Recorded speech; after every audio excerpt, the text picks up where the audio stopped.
Bonjour à tous les théophiles et bienvenue dans notre 35e cours sur les chemins prophétiques de la Bible. Aujourd'hui, je voudrais parler avec vous des piliers de la prophétie. Et pour cela, je voudrais lire avec vous un texte dans la première lettre aux Corinthiens, chapitre 14, verset 3 et aussi verset 31. Mais celui qui prophétise parle aux hommes, il les édifie, les exhorte, les console. Ou dans une autre traduction, celui qui prophétise aide les autres à grandir dans la foi, il les encourage, il les réconforte. Et le verset 31, car vous pouvez tous prophétiser successivement afin que tous soient instruits. On appelle cela le cadre de la prophétie. Celui qui prophétise doit encourager les autres et c'est absolument vrai.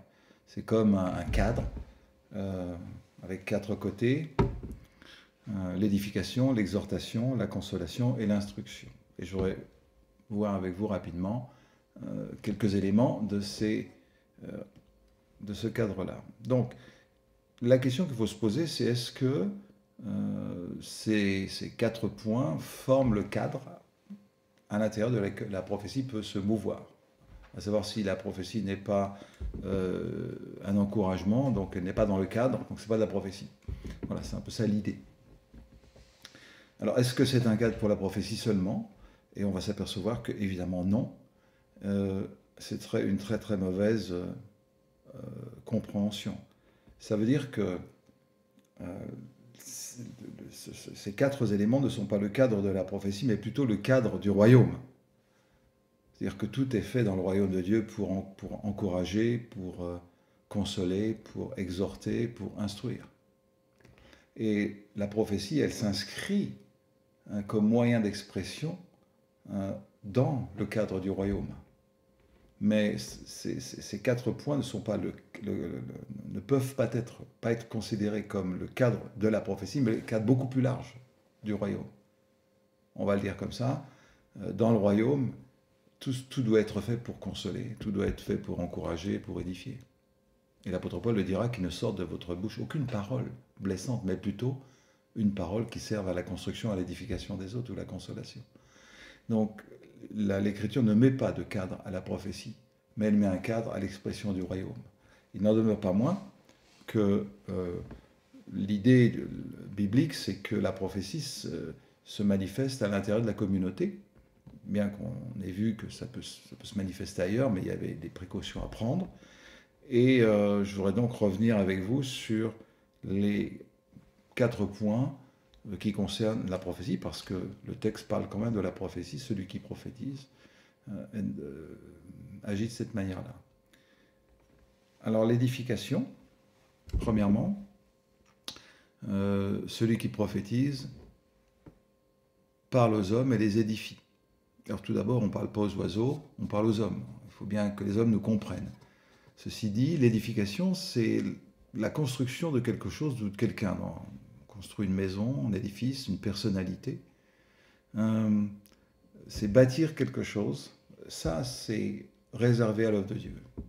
Au fond, la prophétie a cette capacité, ce pouvoir de bâtir les gens dans le bon sens.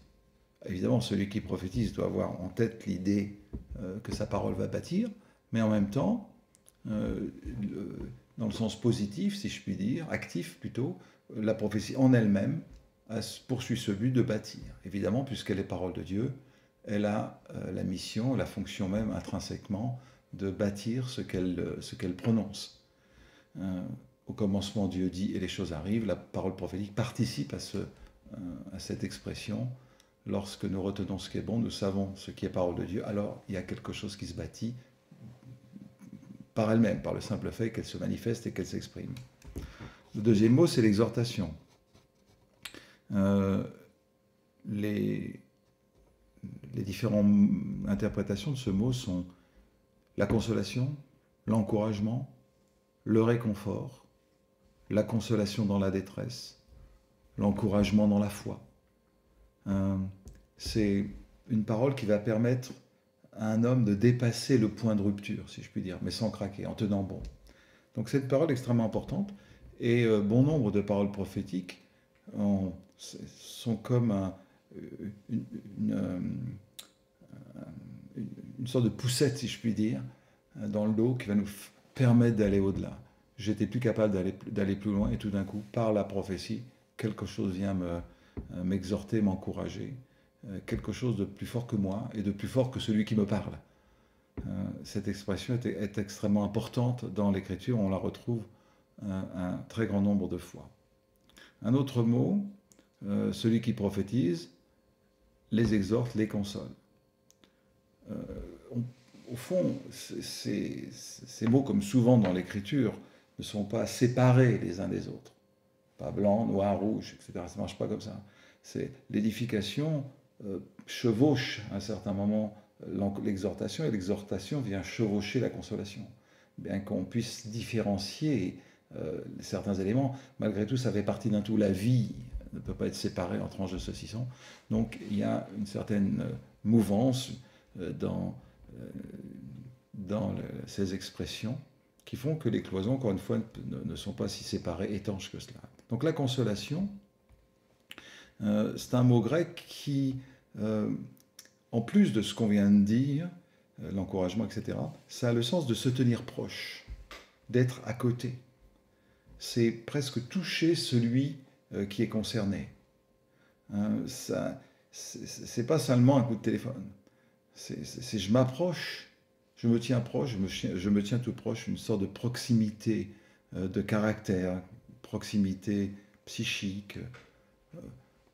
On le trouve dans Dieu qui devient homme pour comprendre les hommes. C'est cette idée-là. Un autre point, l'enseignement, évidemment. La prophétie participe à l'enseignement. Et on trouve certains textes où on voit que l'enseignement de la doctrine, la révélation, la connaissance, tout ça, c'est un peu mêlé, encore une fois. Bien sûr, au sens restreint du mot, la prophétie n'est pas l'enseignement, et l'enseignement n'est pas la prophétie, mais au sens plus large, il y a bien sûr des enseignements prophétiques. Et la prophétie se mêle à tout, comme nous l'avons vu, comme moyen d'expression de Dieu dans notre rencontre. Alors, ces quatre éléments participent à la fonction de la prophétie, sont des orientations. Et on peut le dire autrement, ça c'est de manière active, de manière passive, la prophétie exerce ce mouvement-là, elle édifie par elle-même.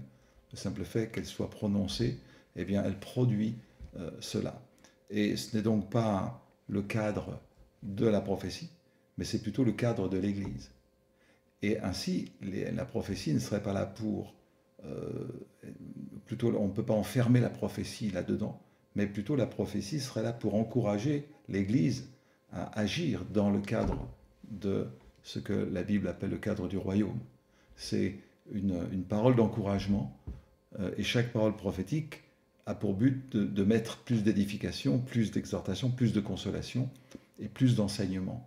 Parce que la prophétie en elle-même a cette notion-là. Plus elle descend, plus elle remplit, je veux dire, la vie des croyants, plus la vie des croyants déborde ou devrait déborder de ces quatre éléments si importants. D'où l'importance, encore une fois, de la parole prophétique. Que Dieu nous bénisse.